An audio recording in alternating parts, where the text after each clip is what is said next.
Okay, hi everyone. We're gonna be starting soon. Yes. Apa khabar? Salam bertemu kembali. My name is Arida Raza and I will be your moderator today. I will be speaking in dual language to accommodate for the presentation. For your information, this is the third series of the webinar session brought to you by Malaysia Productivity Corporations dealing with construction permits. So before that, standard procedure, do you know what is dealing with construction permit? In Doing Business 2020, Report Malaysia is ranked number 12 with 81.50 points among 190 global economies in the world. 10 indicators were used to estimate the ease of doing business in all the economies, and so happened that Malaysia is the ranking DCP number 2 in the world right now. DCP tracks the efficiency of the construction permitting system. It measures numbers of procedures, total time taken to complete all procedures, costs imposed by the authority and technical agencies to build warehouse. The construction license and permit depositing notification to start work and requesting and receiving all necessary inspection prior to utility connections. Another area which is measured by DCP is Building Quality Control Index, which evaluates the quality building regulations, the strength of quality control and safety mechanism, liability and insurance regimes, and professional certification requirement. All right, now we move on to the session today. Construction industry is the largest economic driver in Malaysia. Therefore, there is substantial interest in making the bureaucracy and procedural components in obtaining approval and related construction works more effective and efficient. So a lot of the system in the local government are currently now using online system. We are lucky today to have Miss PUNITA NAIDU, who will be delivering her topic on stepping up of online platform for construction permit. So we'll be talking about online platforms and the potential future of online platforms in the construction permit. Okay, Ms. Punita will be sharing her research on current process, challenges, and exploring the possibility of integrated online system that allows a single door for all relevant agencies, which incorporates online submission, processing of applications, as well as transmission and tracking of the application results for ultimate reform of the sector. The vision is eventually to develop and implement an online system that will truly beneficial to both stakeholders and applicant and regulators. That's a little bit about Puan Punita's talk. But before we proceed further, tak kenal maka tak cinta. So we have to cinta first. We have to get to know the speaker first. So Puan Punita, she's have a very long 20 years working experience in both private and public sector. Since August 2018, she has been an independent consultant at national and international level. Wow, dia banyak give talk at international. She has been engaged by government, private sector, and international funders. Ms. Punita has served IWK, Indah Water Consortium, in various capacity for more than 8 years. And she also has served National Water Service Commission, SPAN, from 2008 until 2018, 10 years. She was involved in the various functions in SPAN, ranging from formation of policies and strategies, planning and implementation of action plan, industry restructuring activities, tariff setting and pricing mechanism, drafting of regulation and technical specification, development benchmarking mechanism, and re-engineering of business process to increase effectiveness and efficiencies. So I was lucky, we both had the opportunity to work together on the risk base for the BKL before, but today we have her speaking on her studies or research on the online platform. How are you, Ms. Punita? Fine, thank you, Rida. Thanks for inviting me to give this talk. Yeah, long time no see. How's everything at home? A very glorious introduction about me. Thanks a lot.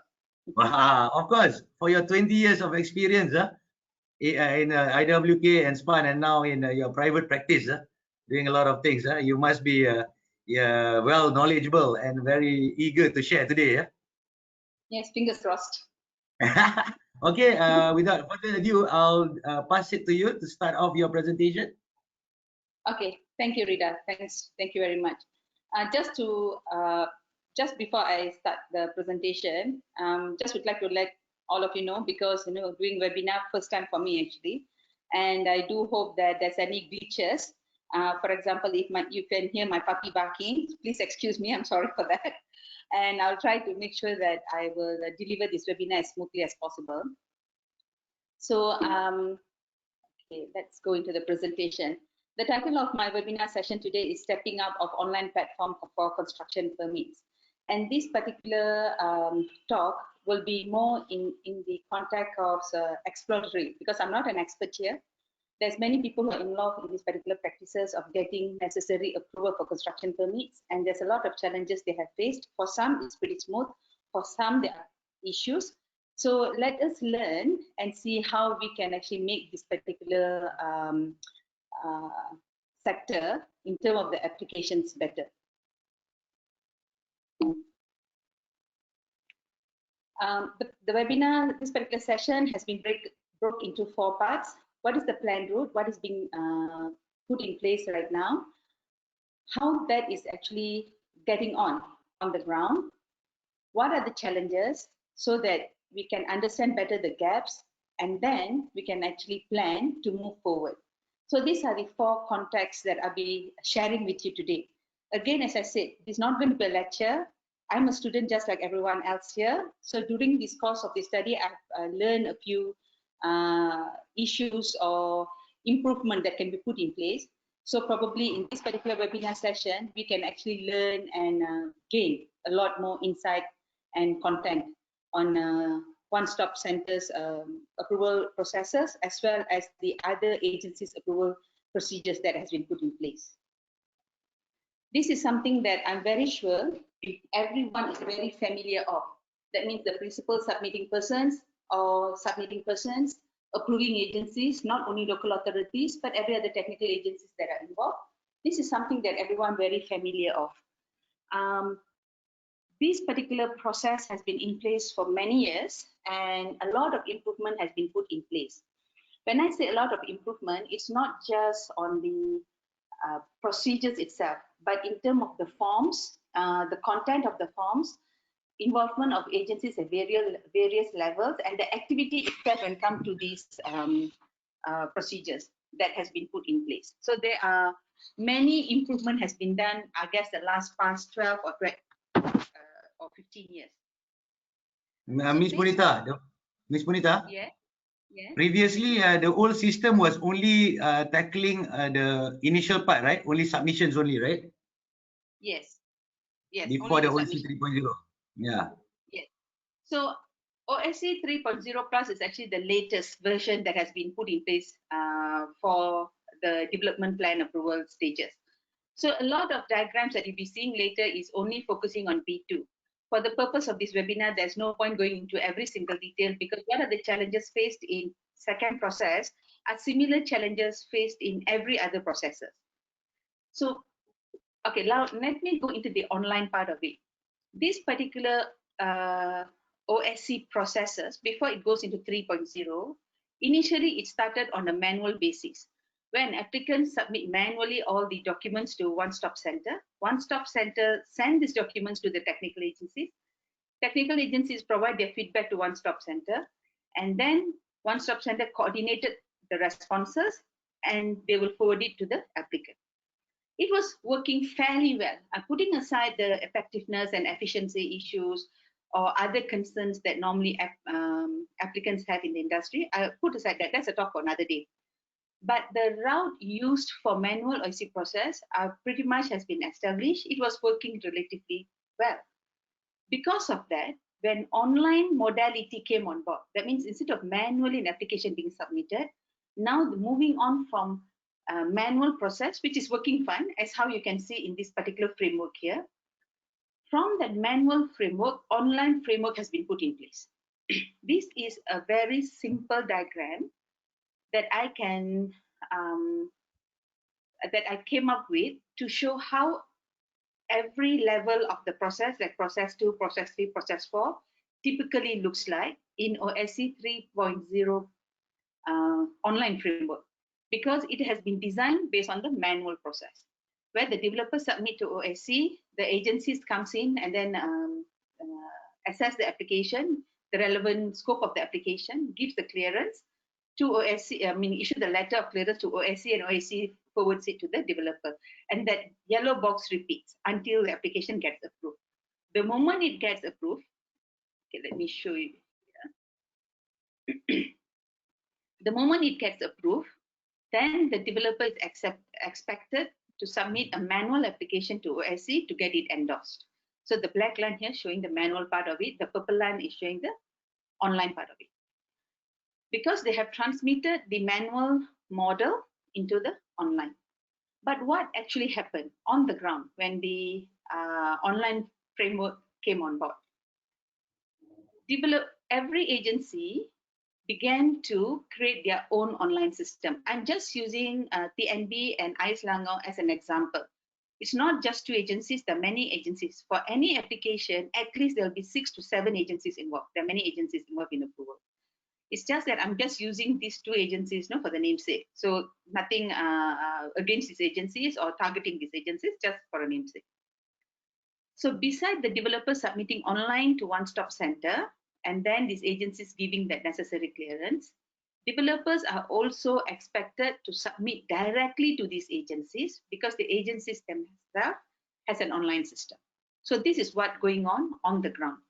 And once the clearance is given, similar to how it was for local authority, as you have seen here, once this clearance is given, and then there's a manual part of it. Similarly here, once clearance is given, the developer have to submit the manual document to one-stop center and as well as to the agencies in order to get clearance. So every agencies have actually built up their own online system and they have their own procedures that need to be fulfilled. So the question is why? What is the difference between the earlier stage and the online processing stage? In online OSC processing stage, an applicant submits online application to the one-stop center. The agencies gets an alert. The agencies then will access to one-stop center's portal. They will review the application through one-stop center portal and then give the feedback to the portal. Once the feedback is given, one-stop center will actually issue the necessary clearance. What is a significant difference between these and the earlier chart was, in this particular context, none of these agencies keeps the data. In manual process, they had the data in their hand because manually an applicant submits to one-stop center and one-stop center circulates a copy to them. But when it comes to online system, once they get an alert, they will access to one-stop center's online system, give the necessary input, and they don't have anything in hand. So the key thing what's happened here is they don't have the data. That means they have to come up with their own version of online system. That's the first part of it. Puan PUNITA, ada satu soalan daripada ni participant. Dia tanya, what is AIS? AIS Selangor. AIS Selangor, ya. Yeah, I'm just using Selangor as an example because I'm in Selangor, so I'm a big follower of Selangor. They supply water to me. So I'm just using Selangor as an example. All right, okay. Okay. The key thing here is to understand the nexus between these agencies and the local authority where the one-stop center sits. What I mean by that, all the 6 procedures that has been shown in the beginning of this session, the process 1 to process 6, is actually the process that requires for local authority to go through from development plan up to CCC. So when other agencies actually steps in and giving in their feedback, that is for the purpose of the local authority. But these agencies are governed by their own laws. They have their own laws that they have to fulfill. I have just put the acts here, but subsequent to the acts, there are necessary rules and regulations that need to be complied. So what happened is, for example, for Indah Water Consortium, they are certifying agency for SPAN, and SPAN is a commission, and SPAN has actually stipulated what an applicant who want to put some sewerage works need to comply. So there's their own set of procedures. So it's not just fulfilling the need of local authority. For example, when it comes to sewerage works, the link is between the planning approval, which is P1. I just put it as P1, but in sewerage industry, they call it PDC1. It's linked towards P2 of the local authority process or OSC process. The P3 is linked to P4 and P5 for the sewerage works is linked to P6. So there are interconnectivity between these agencies and the local authority approvals. But that's not the end of these agencies. These agencies have their own set of requirements and needs that need to be fulfilled. Unfortunately, when online system has been designed, it totally excluded the need of the agencies or external agencies. For example, let us see, is online really an online system? What I mean by that, this is what the manual process looks like. You have seen this again and again. There are process 2, process 3, 4, 5, and 6. There are multiple processes that is involved when it comes to manual process. In that process, there are various activities. For example, in process 2, which is getting the development plan approved, there's an activity for lodgement, processing, feedback, approval, and payment. This activity, these 5 layers of activity, is after I simplify it. That this entire activity happens despite whether it's being manual or online. But when online system came on board, not every activity has been made online, only few of it. For example, the lodgement has been made online, but processing is still manual. Feedback has been made online, approval is still manual, and the payment is still manual. That is for process 2 of local authority. Similarly, for every process, what you can see is some of the activity within that process has been made online, the rest has been retained as manual. And this is not only exclusively for local authority. If you look at, for example, when I collected information from the PSPs and SPs in the industry, we had a short session sometime in July. What you can see here is, even for Indah Water, there are many activities that is going on, but only a couple of it has been made online. So there are various challenges these agencies face in order to ensure that end-to-end services are being provided online. And we must remember, these are only from the agency's perspective.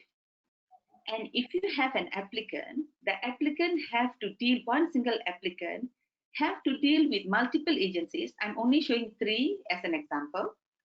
An applicant have to deal with multiple agencies. And for one agency, the processing will be manual. For example, the payment will be manual. For another agency, the payment will be online with an option. And for some agency, it's mandatorily must be paid online. So for every single agency, they have to deal with them differently to fulfill how they have designed their online system. Okay. I move on. Reda? Yes, okay. Okay. So it is essential that we need to understand what is going on in the industry, why this is happening.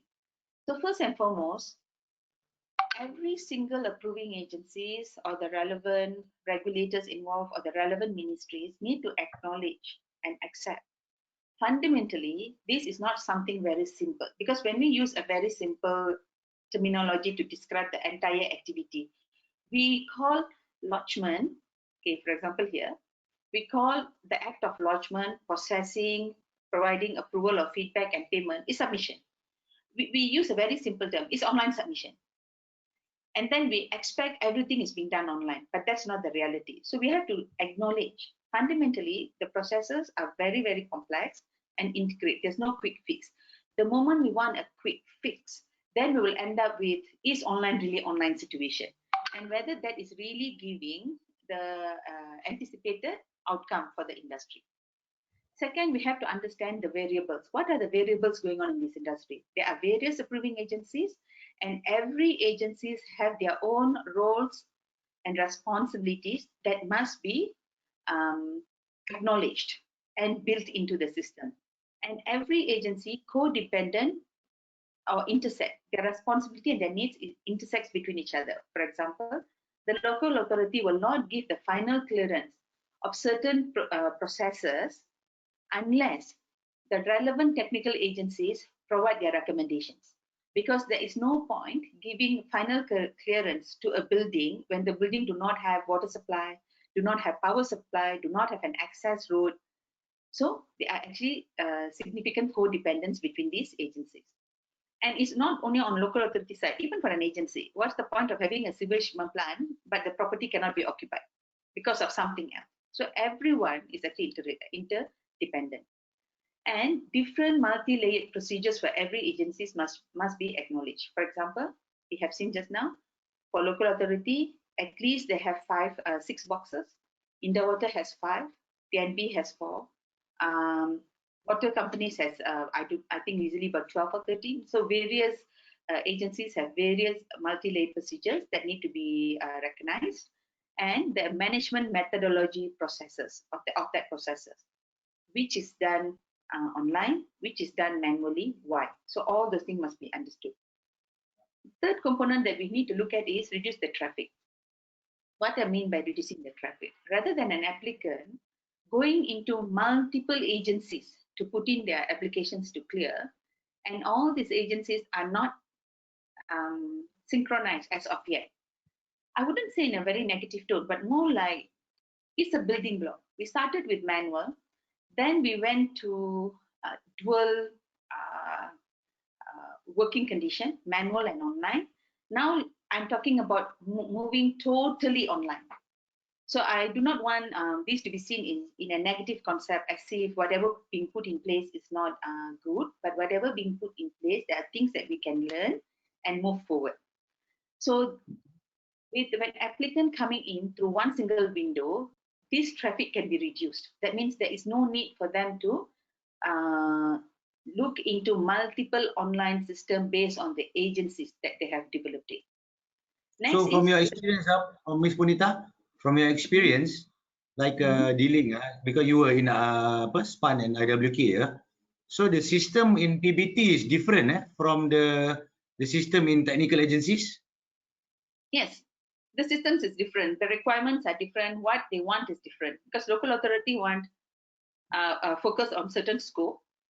Every technical agency have their own scope, so everyone will be asking for something unique, and their system will definitely be different. So basically the two parties is always asking also different type of requirements between the technical agencies and also the government, local government. Yes, the requirements are different as well. So what is expected to be submitted, for example, when it comes to technical agencies, they be expecting structural drawing or process drawings and whatnot, but local authority expecting layout plans. Only when it comes to the building plans, then they go into the detailed part in terms of structural and whatnot. So every agency have their own requirement. For example, just now I was just about to say about payment. For example, local authority payment is upon approval, but like Indawater, the SPAN, when SPAN have what they call as planning, design, and construction rules, the charges, the payment is based on processing, whether it's approved or not, it doesn't matter, but there's an act of processing, there's a cost. So even that is different. So every agency have very different ways of managing it. It doesn't mean that every agency need to synchronize, because every agency have their own roles to play and they have own basis why they're doing things in certain way. But it doesn't mean they cannot come under one roof. That means it doesn't mean they cannot have a symbiotic collaboration where an online system that serves everyone's need, not one single agency. It's not that it cannot be done. It can be done. But is it going to be quick and easy? No. So it's like something that we need to work on, because we already have extensive experience improving one-stop center manual processes. It has moved to partial online. Even agencies have built up some online system at their end. So all these are knowledge, and this knowledge can be used to come together and establish an integrated online platform. Ada satu soalan ni Ms. Punita from Muhammad Firdaus bin Halim. I think he's from Majlis Pembandaran Hang Tuah Jaya. Kenapa requirement agensi berbeza sedangkan ketua pengarah agensi masing-masing telah bersetuju dengan kaedah requirement OSC? But what requirement is that? Requirement that Encik Firdaus is mentioning, what requirement is that? I think in terms of submission lah, because I think in OAC 3.0 was clear that there are some sets of requirement that we have to submit, but when it comes to the online system, it has a lot of other requirements between the agencies and the local government. You see, I think it goes back to this particular slide, right? Actually saya tak pasti whether saya boleh jawab soalan Cik Firdaus without knowing the detailed context, but saya cuba explain dekat sini. Bila a local authority, they call for all the agencies to come for a meeting, they only looking at this, ya, kotak biru. Mereka tak fikir pasal kotak hijau, kotak orange, kotak merah, kotak purple, dia tak tengok. Dia hanya think about kotak biru because this is their scope, right? And then for this particular P2 process, for example, dekat sini saya hanya letak TNB dan Indah Water. So I only will quote these two agencies. For example, dekat proses P2 ni, dia perlu pandangan berhubung dengan pementungan dan dia perlu pandangan berhubung dengan power supply. So only that requirement that local authority needs on pementungan and power supply could have been standardized. But is that what pementungan needs to fulfill pementungan law? Atau power supply need to fulfill Electricity Supply Act? You get what I mean? Dia tak sama, you know. So dia hanya yang bab ni sahaja dia can synchronize. Maksudnya local authority can actually call all these agency and say, for me to give development plan approval atau KM, pementungan must give this maklumat. I need only this from pementungan. I only need this from PNB. I only need this from syarikat air Melaka.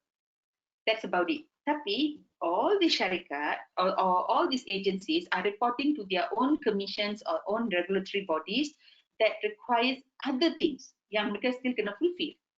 Itu yang end up bila online being put in place, every authority kata, okay, fine, I will go into your portal. Maksud, contohnya, Indah Water akan masuk portal local authority bila dia dapat alert untuk do the processing for local authority. Tapi untuk dia punya unit, submission still must be made. So dia macam it doesn't solve everybody's problem. Dia hanya solve one agency punya problem. Dan bila dia, and ini kan kita masuk lagi talking from perspective of agency. So imagine from perspective of applicant. Kalau among agencies they are unable to synchronize or standardize, imagine the perspective of applicant, how it would be. How many agencies and they have to deal with. I hope that could have given some clarity for the Cik Firdaus. So from your explanation, it's quite clear that the online system, based on what we are submitting, the consultant is submitting, is based on a main online system which is catered tailor-made for local government lah. But for the sub technical agencies too, is actually just to comply with the main system lah. Yeah. Yes. Yes. Okay. So I mean, maybe I'm simplifying the entire situation.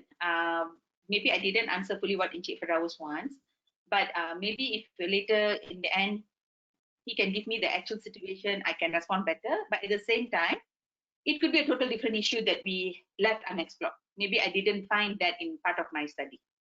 All right. Okay. Proceed. Okay, let me go here. Okay, I think I've mentioned about the symbiotic collaboration, where coming up with an online system that serves everyone's need. When I talk about everyone, bukan saja local authority and technical agencies, but juga applicants. So everybody's interest has been kept, everyone's requirement has been put in place, serving the agency's need as well, not just others, and then put up. That is a symbiotic collaboration. And of course, another thing is optimization of infrastructure, skills and resources, as well as cost, to share the burden. A lot of times, sometimes the agencies would like to do an end-to-end solution, but it's not easy. It's pretty expensive. They need to change physical infrastructure. They have to change the softwares. They have to bring in people who know how to manage the softwares. They have to do training. So they're the cost. So imagine by having a symbiotic collaboration, all these things can be optimized because it is shared by agencies. Multiple agencies. Saya rasa dekat-dekat ada 10 agencies yang actually can share. Acknowledge the needs and expectation of all stakeholders. Rights of data ownership and control.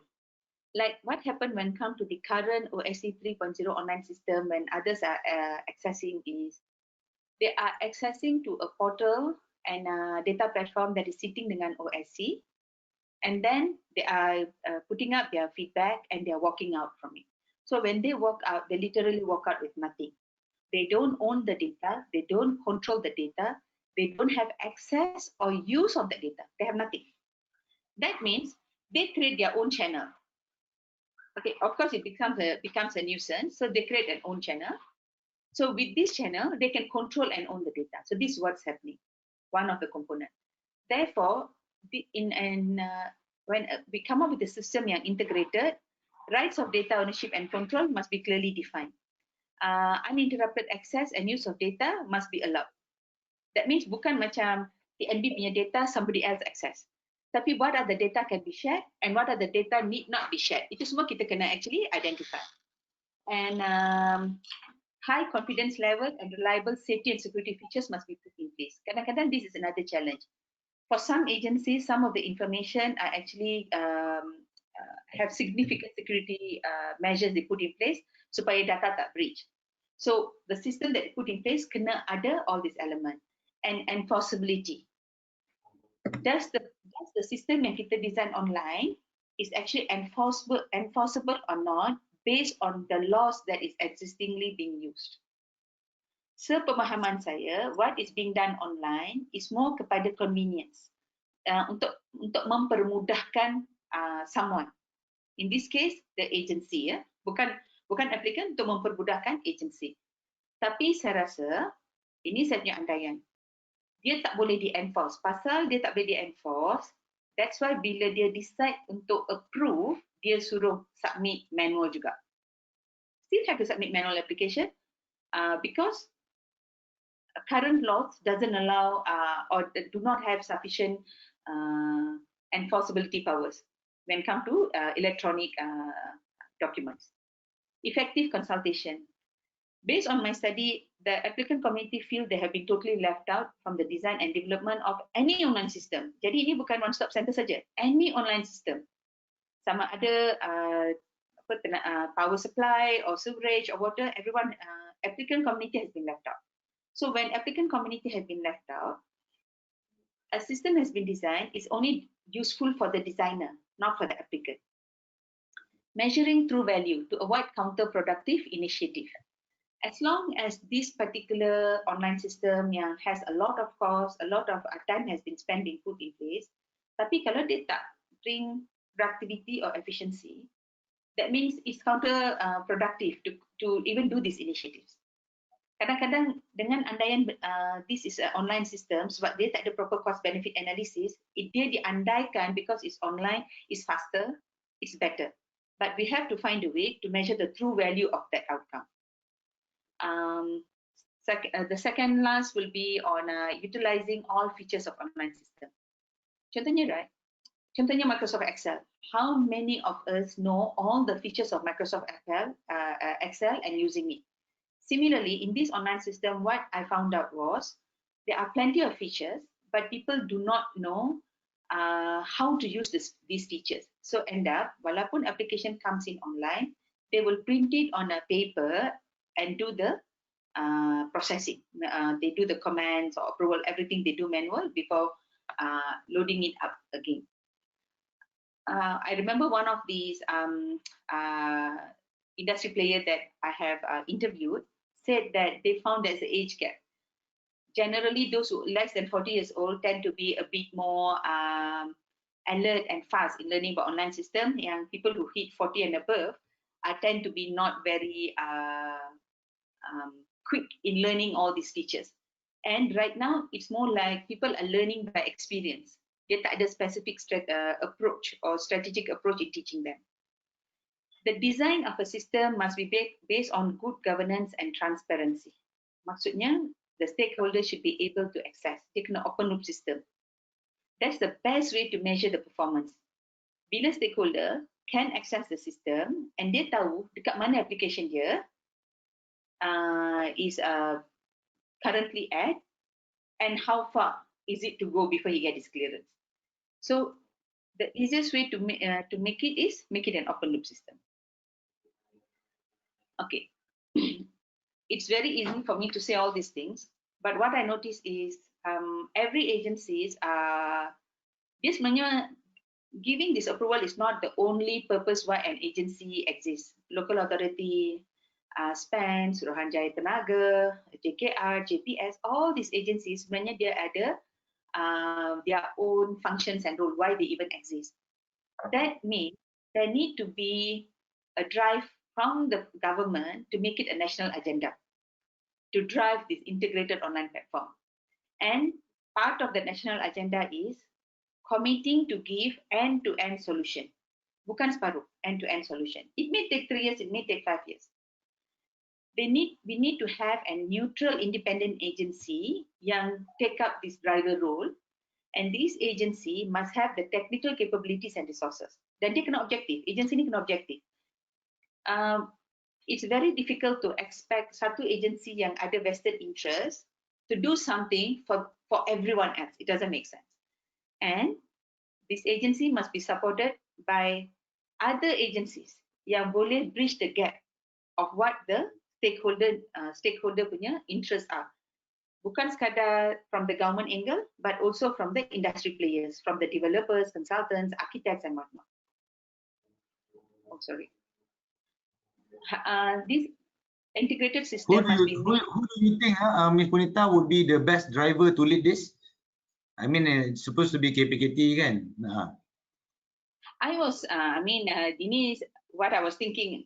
It's not like really. You put me in a very difficult position, Reda. But I tend to think an agency macam mampu, who have the who has been established to drive what is that digital movement of this country. So these are the agencies that have been put in place to drive the to drive the country or the government moving towards online platforms. Yeah. So I would rather think that the driver should be mampu, and the supporting agency, I still think it should be MPC. Bukan sebab MPC panggil saya for this webinar, but more because of MPC is the agency that's supposed to ensure productivity and efficiency. So not really the stakeholder lah that is involved, because if the stakeholder that is involved is quite be biased and is they are not independent in terms of making the judgment of the system, right? Yeah, if it's direct stakeholders like people who are involved, contohnya macam all these agencies yang currently giving approvals, definitely it's kind of difficult for them to do for everybody. Kalau saya in their shoes also, with other key functions I have that I need to deliver, why I would spend my time to do something for the entire government machinery. So that's the reason I thought the driver should always be somebody who's pretty objective, who's independent out of this whoever sitting in this group. Anyway, well, it's a chicken and egg situation lah, Punita, right? I'm not sure, like chicken and egg in what sense is that? Because if you put the related stakeholder, they know the technical, but they are not neutral. But if you have a neutral party, they don't understand what is needed in the system. So it's a like sort of like a chicken and egg situation, yeah. Yes, that's where the this part where I mentioned that need to be supported by an agency that can coordinate and bring all the stakeholders together under a single umbrella. So this is where the other agencies come on board. That means dia bukan macam ada satu agency is given this mandate and then they just go quietly sit in a corner and then produce an integrated platform. I can bet that it will never be an integrated platform. It's designed that way. It must be it must be based on feedback given by all the approving agencies and the industry players. So selagi that approach is not taken, kita akan end up, like what? Gali lubang, tutup lubang category. Kita gali Yes, satu lubang, correct. and then we tutup satu lubang, and then for that we need to gali another lubang. That's the same thing will happen. And actually we don't notice it. It's not intentionally. I think this has been done, but it didn't occur when it has been developed. So pada saya, yes, the structure should be based on proper engagement with all the agencies. Okay, and this system should be scalable and should be flexible. Should be scalable and flexible. Why I say scalable and flexible? Kalau kita nak cakap, kita nak all the 10-15 agency dengan semua 100 over local authorities in Malaysia to come together at the same time, saya rasa 2030 pun tak boleh. The wawasan yang second wawasan by MITIO sudah habis already, cannot. Previous Ministry of Economy. So it must be scalable in a stage that we can make it a tier. Some of the local authorities and some of the agency maybe will sit in tier 1, second tier, and third tier, and slowly bring people in. Even slowly bring in various procedures in. Maybe start off dengan one procedure and then introduce second procedure, third procedure in. So it must be scalable and it must be flexible. Dia tak boleh satu hari bangun pagi semua siap and ready for everyone to do, baru nak launch, susah. And then it must incorporate solution or any solution that will reduce face-to-face interaction. And one key thing I can think of is GIS, because no matter what, everything made online still kena pergi local authorities look at their local plan, structure plan. Then it still is not a proper online system. So we have to make sure that the GIS and the base maps are made available in this system. There must be an ability to screen some prerequisite compliance requirements by the agencies. For example, the applications should never be rejected based on these preliminary and basic prerequisites. The system should be able to do that job. That means whoever sitting and looking at this application actually have a certain amount of knowledge or require certain amount of knowledge to do the second layer processing. Yang basic processing tu sistem buat. And last but not least, yang paling penting pada saya adalah using this data, which will be like gigantic amount of information sitting under one umbrella for data analytics. In designing sustainable development, ini paling penting. Because right now, the data is sitting everywhere. That's number one. How the data is being maintained and managed, that's another thing. Maintain and manage is another thing. So by having it sit under one single umbrella, you know that there are people with right resources and skill managing that data, and the data can be used. Even macam situation MCO macam ni, what can be done? How the development had been laid out, what we can use this information to actually help public healthcare sector. So all those things can be done. So Amin, ada satu soalan ni, Miss Punita, daripada Carvis Wong relating to your just now the integrated system tu Is our government ready for e-service online processing? Is you rasa our government ready tak for e-service online processing? Sebab I rasa it cannot be that complex because banking system has done it, and other systems are much more complex that deals with payment and also multiple processes. Okay, the thing is, I find the issue here is not about the software or IT infrastructure. I think our country has amazing IT infrastructure. A lot of things has been done in terms of software, like what you say on banking and all those things. Tapi when it comes to this particular component is getting various ministries, various agencies to come together. That will be the challenge in making this happen. But dia bukan satu kementerian and then kerja jalan. Dia multiple. And it's not fulfilling one law. Every agency ada dia punya own law, why they're doing that. On top of that, kena link dengan Electronic Evidence Act or whatever other related digital acts. So that's where the challenge will be.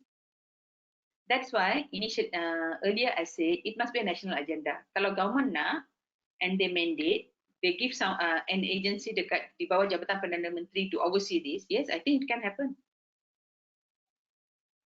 I mean, you see, right? Kita punya passport. From last time bila kita submit, I don't know. I mean, I'm old enough to say that long time ago when once dah submit everything kena pergi pejabat, kena tunggu 4-5 hari, then kena pergi collect. And now within 2 hours, I submit everything online and then I go and collect it.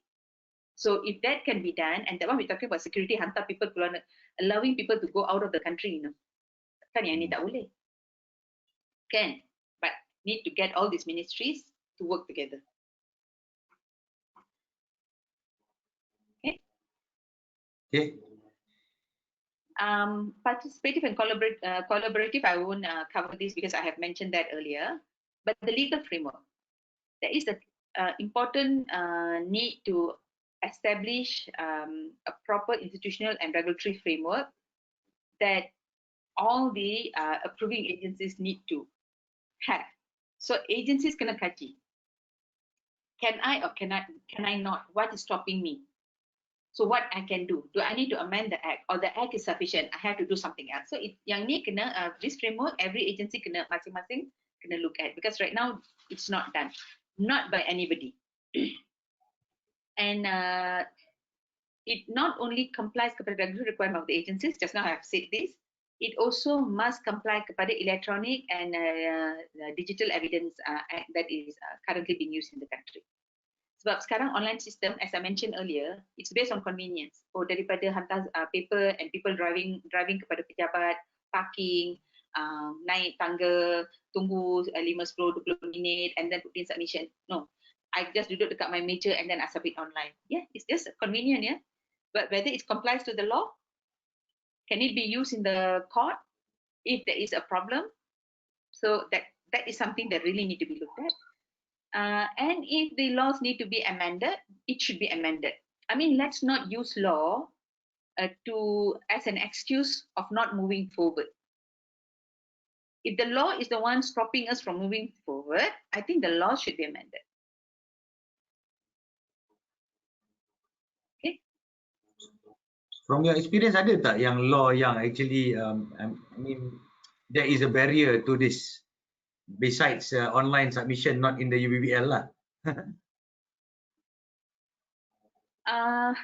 Currently, I think none of the agencies have built in this online submission component, into their laws. I don't think that, none of their, okay, dia macam ni, okay, more like this. None of them have designed their online system fulfilling what are the needs of Electronic or Digital Evidence Act. I'm not sure what they exactly call it, whether Electronic Evidence Act or Digital Evidence Act, but I know that the online system has not been designed based on that. If it's designed based on that, approvals can come out online. The moment kita tengok approvals come out manual, that is a question mark. Why it's coming out manual? Do you think this is a question from Ping Fuan Lee? Would you associate all this lack of integration because of funding to establish a committee for harmonization of IT infrastructure across multiple agencies, ministries, and departments? Because some BBT use different system, some BBT use different system, kan? But I understand dulu KPKT ada this one particular online system yang actually they went to all the other all the PBT to actually synergize the system. Is it an issue because of the funding for the harmonization? I think it's more got to do bila you see different local authorities ada different different financial resources, Like let's say the system that had been put in place is going to be very expensive to maintain. Of course, agencies yang or agencies or local authorities yang tak mampu, dia tak boleh guna that particular system. End up dia kena create system dia sendirilah. So it could be an issue. But when we talk about integrated online system, now we are going into the part of cost-benefit analysis and feasibility. How to make it happen? Because pada saya, when this is being done, there can be a cost sharing mode. It can be even based on application flow. The more application comes, more application comes in, or per application rates are being charged, a percentage from the fees based on application. Jadi orang yang guna kurang, dia bayar kurang. Agensi yang guna kurang, bayar kurang. Agensi yang guna lebih, bayar lebih. I think all those things can be worked out. But what we should see here is this something that we want? If this is something that we want, then we should explore it. And every problem, I believe, is not even as difficult as COVID yang tanpa DNA. It can be resolved. This is definitely a problem that we can resolve. So I don't quite see that is going to be an issue.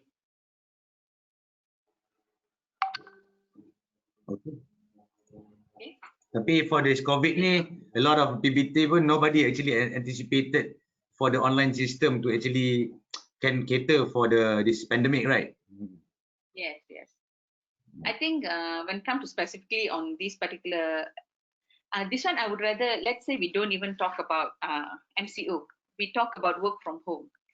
I don't think any of the online system has been catered for people to work from home. It has been not designed for that purpose. So kalau it's designed, that's not something that has been looked at. But of course, then again, when we look, this is where I guess decision need to be made by when they look at an integrated platform. When we look at an integrated platform, then kita kena tengok sama ada how essential is this yang memerlukan infrastructure be prepared so people can work from home.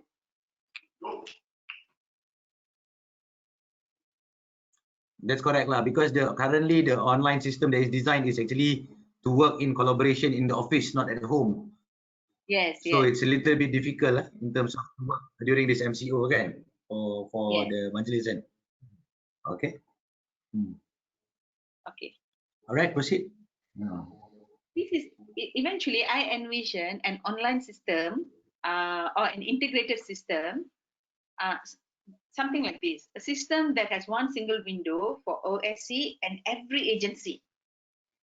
Real one single window. Bukan yang acah-acah depan OSC dihantar, belakang dihantar lagi agensi, tak.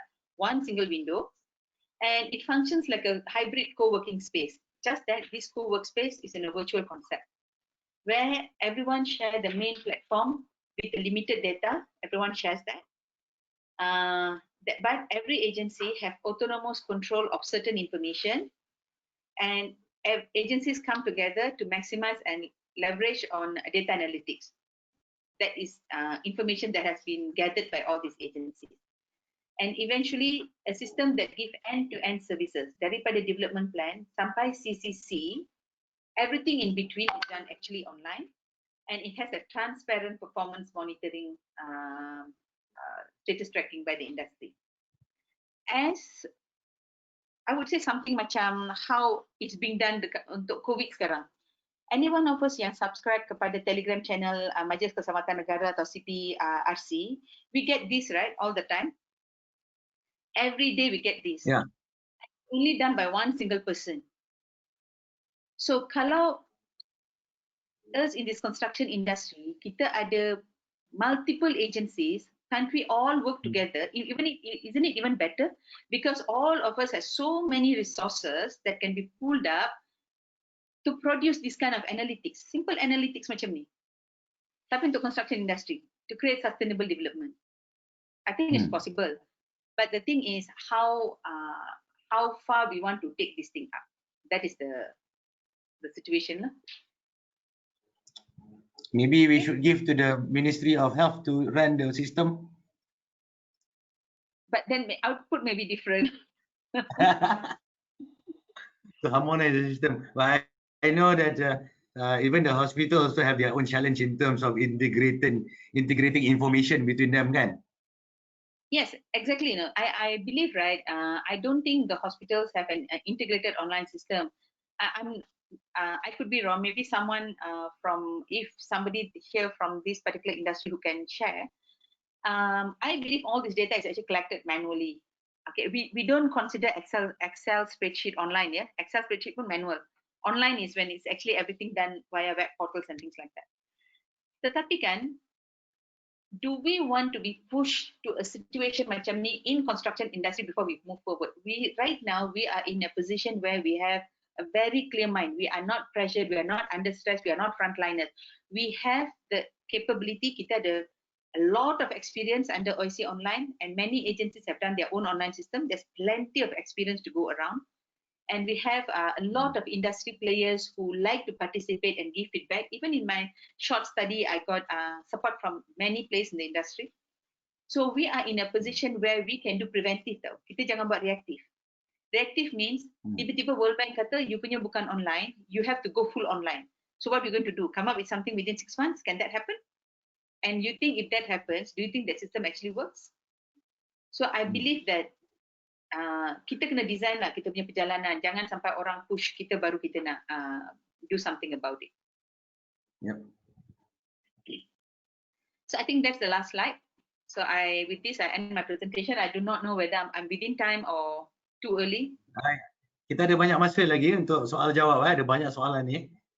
So apa tu? But for apa tu? For others, if you want to contact Miss Punita, she already left her phone number and also her email here, and also LinkedIn juga. So we now proceed with the question and answers. Ada soalan daripada Mr. AR David Gui. I think it's quite ni lah, but I think we go into a little bit deeper.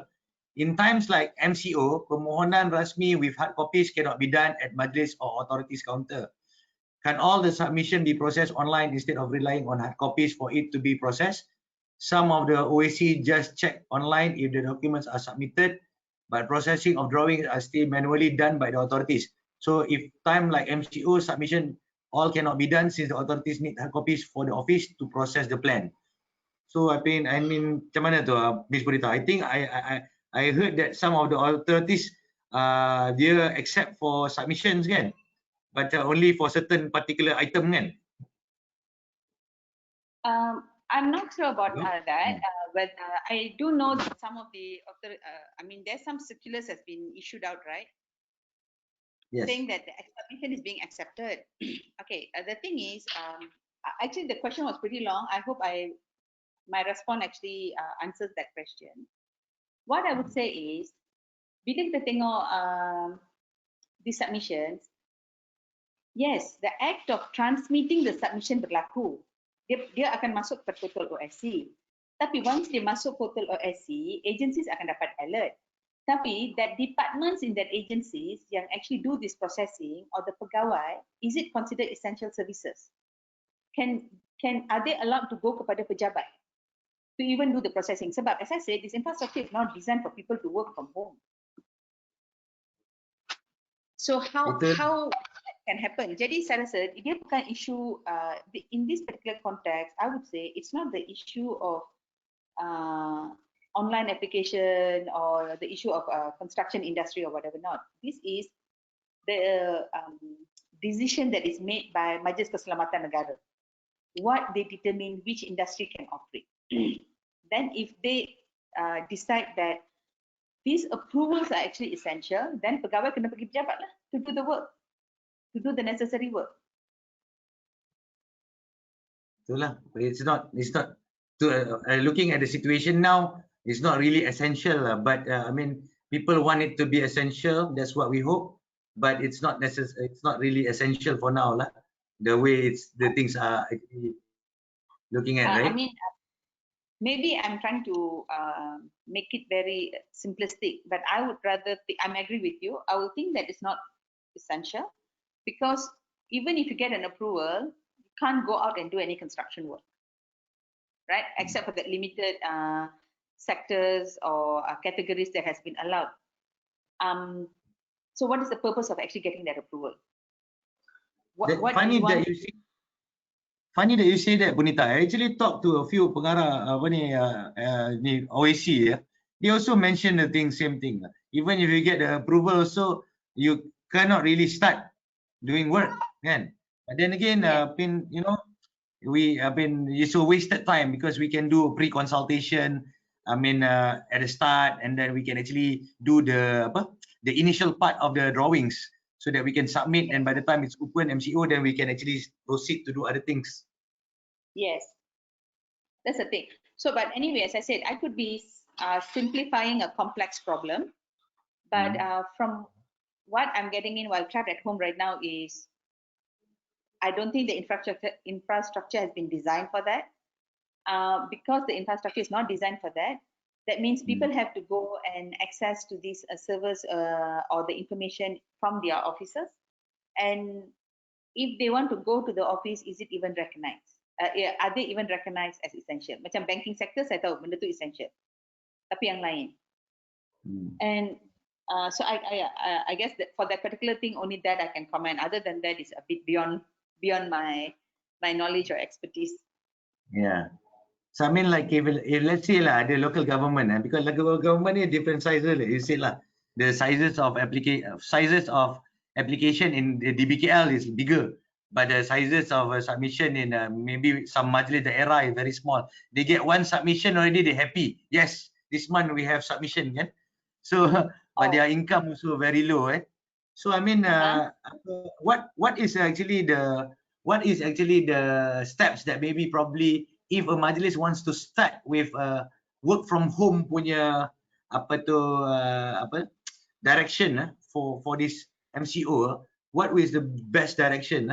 It's a little bit difficult the question, but maybe you can share some of your opinion lah. Saya rasa kalau first thing first, right? Diorang kena pastikan that they have enough laptops that they can send around to their pegawai-pegawai yang working. But before they even get into that, because I know my sister works in banking sector, and when this MCO happened, and then they start purchasing hundreds of laptops so that they can give to the staff, so staff can work from home. So similarly, something like that need to happen. But cuma, this particular industry is more complex. Sebab it's not about only pejabat, local authority are going out and start doing the work. What about agencies? Sebab dia tie up. Kan? Earlier kan kita ada tengok, dia ada interlink. If we go here, dia interlink. Katakan someone is submitting, are you going to stop someone from submitting P2? Sebab bila dia submit P2, which is for KM, feedback need to be obtained from TM, from Indah Water, from the water companies and whatnot. That means that local authority kena check. Sama ada all these. Kalau tak, dia akan masuk dekat what is that? It will go into people actually submit online, masuk kepada OSC punya portal. Alerts are being sent, tapi pegawai-pegawai in these agencies are not working, so they will not get any response. So it will just sit there. You get what I mean? Oh yeah. That's one thing. The second thing is, that's one part of it. Yeah, the second part of it. First, I kata infra within local authority. Second is how now, because you need feedback from other agencies. The third component is, let's say lah, all the agencies are working, and then feedback dah dapat, nak keluarkan approval. Approval kena, untuk approval, plan kena submit manual, right? Bila plan submit manual, and then I mean, imagine lah someone is driving and then masuk roadblock, police stop, dia kata I nak buat submission dekat local authority. I do not know what that will constitute. Either dia kata okay, valid, atau dia akan cakap nak RM1,000 compound, atau dia kata nak masuk lori bawa. I do not know how that all these things will be interpreted. Jadi pada saya, this is seriously a question yang they have to bring up kepada ministry. To what angle? I think quite unfair kalau local authorities are being pressured on something that really beyond their control at the present moment.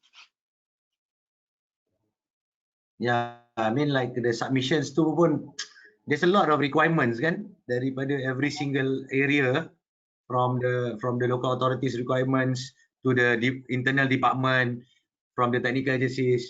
I pun ada experience juga looking at some of the small majlis, dia punya department kecil. So bila department kecil, requirements dia from they actually local government, they learn from the my experience lah, they learn from the complaints lah. Maknanya bila department tu tak cukup, they will create new requirements. So small PBT will have less requirements, bigger PBT will have more requirements. They have no choice to actually include new requirements within the system kan. Yeah. Tapi macam some of the system, I've actually attended some of the online courses to learn how to do this online platform. So bila I think I attended a few years ago by this ex-KPKT punya vendor lah for online. So dia bila masuk dalam sistem tu, dia actually teach us how to use the system. Tapi dalam sistem tu dia boleh tambah-tambah requirement. Requirement dah set, tapi majlis boleh tambah-tambah lagi requirement. Okay. So isn't it better to go on integrated system where someone else actually controls? That means nobody can, just because they own the system doesn't mean they can just fill in whatever they want. It is something that is agreed upon, and that means if they want to change something, they have to go to this quote unquote neutral agency, So there is a check and balance. I quite agree with you lah, because in terms of adding requirements, I know that every majlis have their power under the Local Government Act lah kan. Tapi this procedure of management of change tu, maknanya if you want to add, you have to get a neutral head centralized to actually approve, so that this OAC can be synchronized throughout all the board, kan? Okay. Yeah. So ada satu lagi soalan ni from Ping Puan Lee. Is there possibility of constructing the system in a modular format and proportioning the system cost to each agency based on frequency, volume of use as a percentage of the fees collected from the submission process? Wow. Actually, that's a very good, it's not really a question, but it's more like a suggestion, but that's a very good suggestion. That's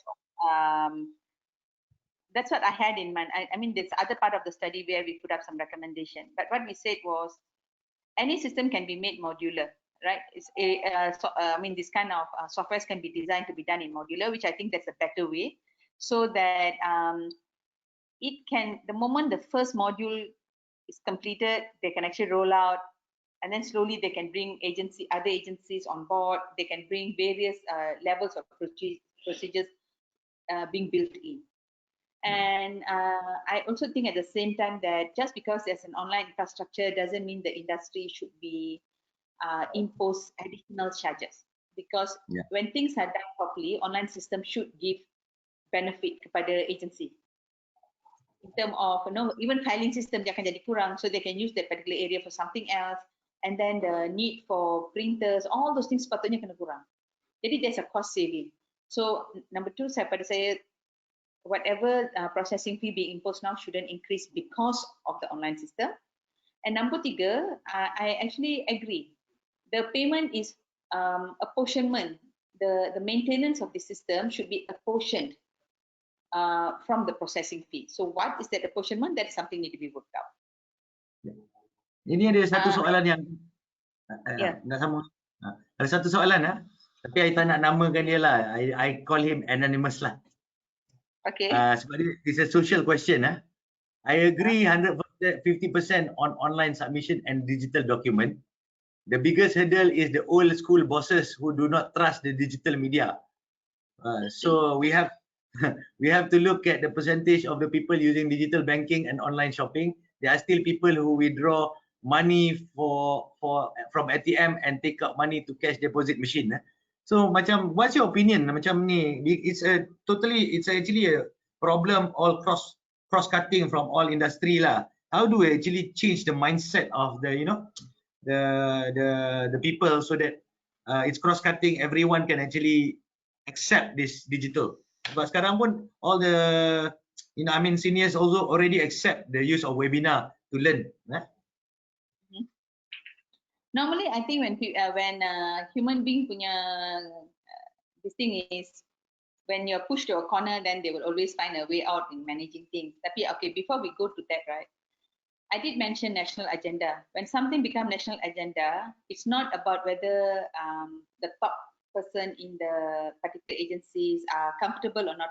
The issue of comfort tak ada. Anyway, we only learn when things get uncomfortable. We don't learn anything when we're comfortable. But what I feel is, if a proper research is being done, cost-benefit analysis is being shown, how this particular system can bring benefit. Pada saya, the key benefit is on the analytics as well. Bukan sekadar the easy part, yang maksudnya kalau submission make it easy, and then applicants tak pada datang pejabat, reduce face interaction, reduce the processing time. That is all, yes, standard benefits, but the analytic punya benefits, the cost benefits, all that can be shown. Normally kan, pengalaman saya, sebab my bosses were always older than me, they will actually accept. because you have to understand and respond to their concerns. That is the first part of it. Unlikely people tak akan accept. Tapi katakan ada jugalah somebody, no matter what, still not reject. Tapi that's when the national agenda come on board. So it's not really a question of whether you are ready or not. It's like how fast. So kalau everyone is started moving fast and forward and only satu agency tinggal, then I guess when it's a national agenda, then that particular agency kena jawab. That's how government agencies work. From your experience, Punita, your research lah kan, ada tak country yang actually, you know, I mean, very, it's a hybrid system like you mentioned, the one that integrated system already? Setahu saya, the one that I know of is Singapore. Singapore, everything go through their building of commissions. So the other agencies memang tak ada dia punya own different route of submission. So everything go through that particular structure. So I would say Singapore could be one of it. But actually this idea also mooted from concept restaurant China. For those who have gone to Chinese restaurants, if you notice, right, not the high-end one, the normal Chinese restaurants yang banyak stalls. There be a lot of stalls.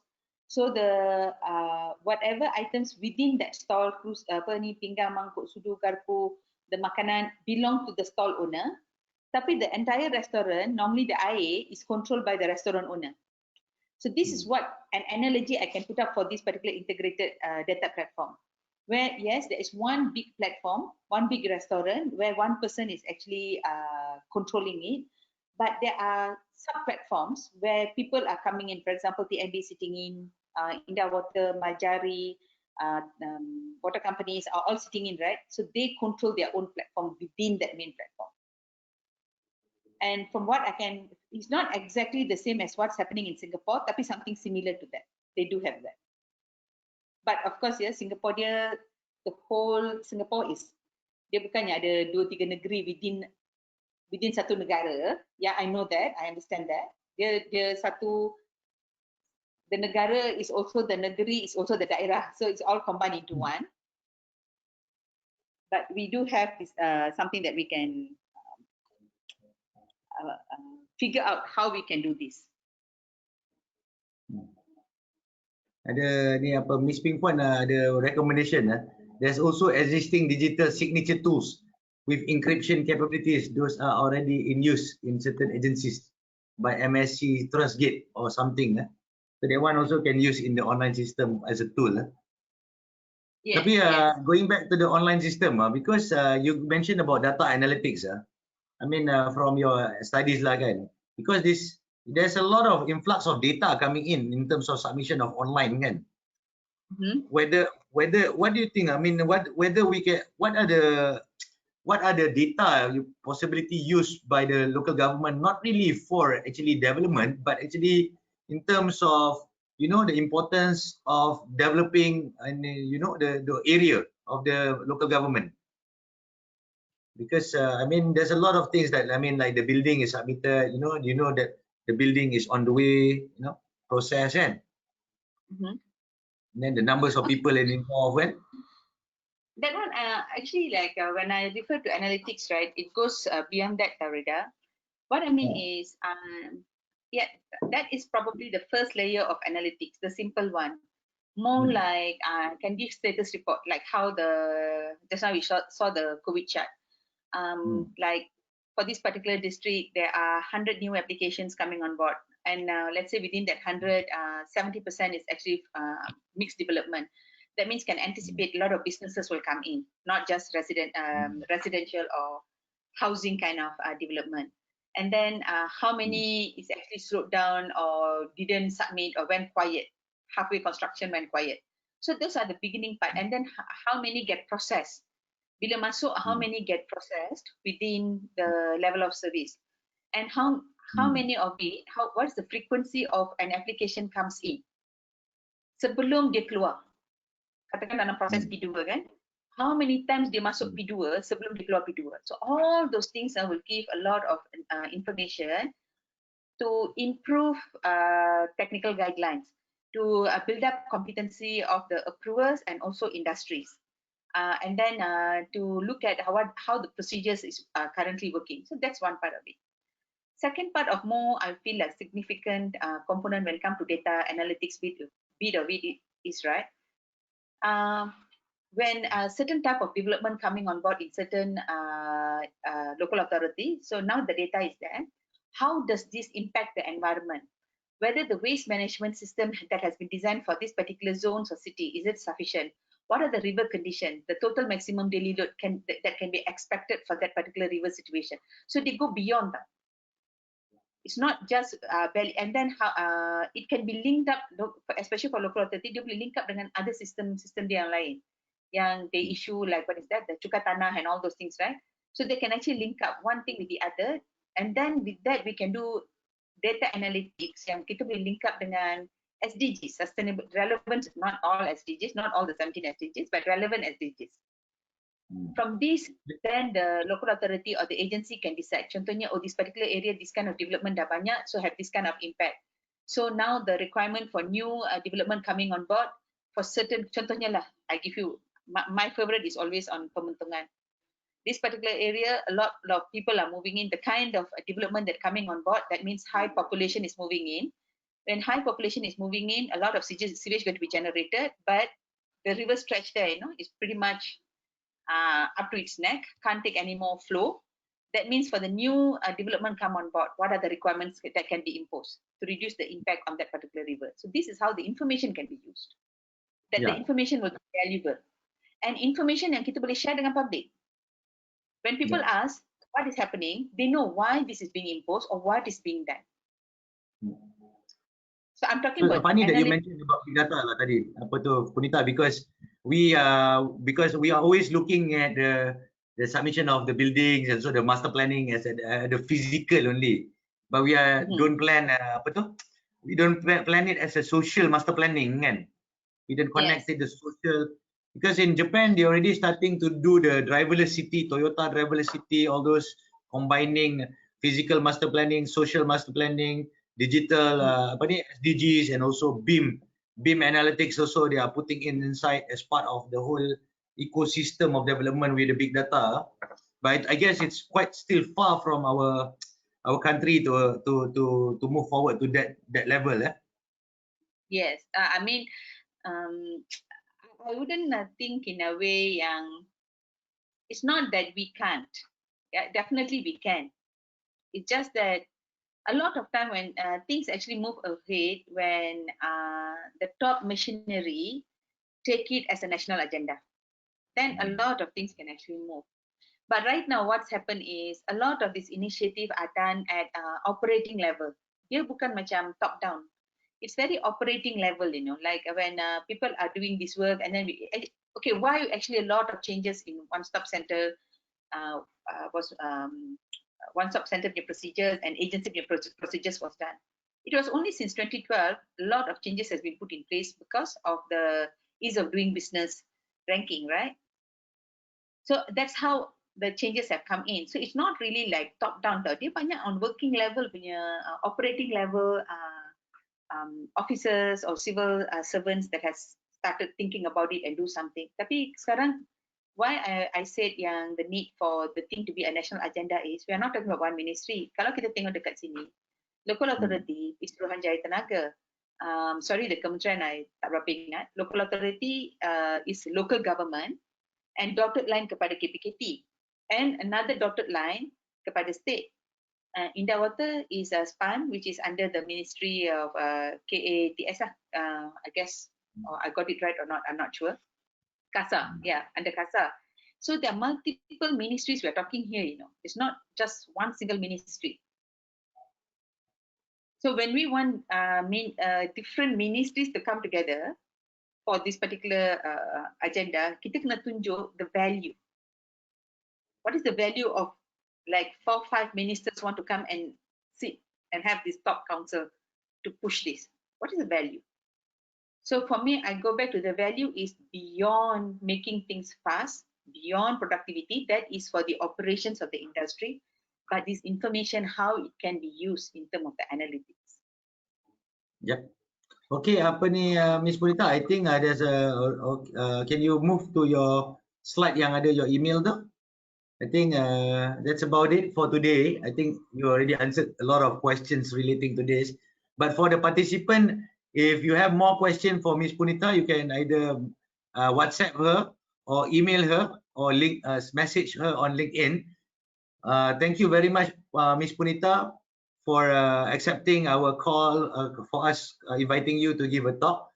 Definitely your sharing of the system, your analysis of how the online system is done is very useful for us PSP or qualified person in understanding the whole ecosystem of the submission process. So for the participant, thank you very much for being together with us. We hope you will continue with us. Look out for our next session, probably next week, next Monday, which we will post later. And thank you very much. And please stay safe, everyone, and stay home. Bye-bye. Okay, bye. Thank you, Rida. Thank you, Rita.